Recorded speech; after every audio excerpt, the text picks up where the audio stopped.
Yarim millionlab yutganingni ko'rdim. 2,5 million yutganman. Hozir qancha puling bor? Umuman yo'q.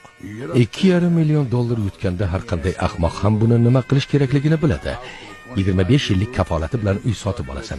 Ishonchli yapon avtomobili, qolgani soliqlarni to'lash uchun 3-5% bilan qo'yib qo'yasan. Mana seni zaxirang, mana la'nati yolg'izlikdan himoyang. Va sen umringning oxirigacha toshingni ter deydigan darajaga chiqasan.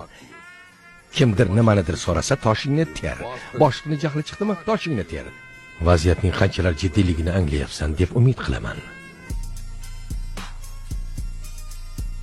Pulni olib keldingmi? Hech qanday puli yo'q. O'yinga qarz olmoqchiman. Katta miqdorda tikiladigan pulni qabul qilasizmi? Zal shunga mo'ljallangan.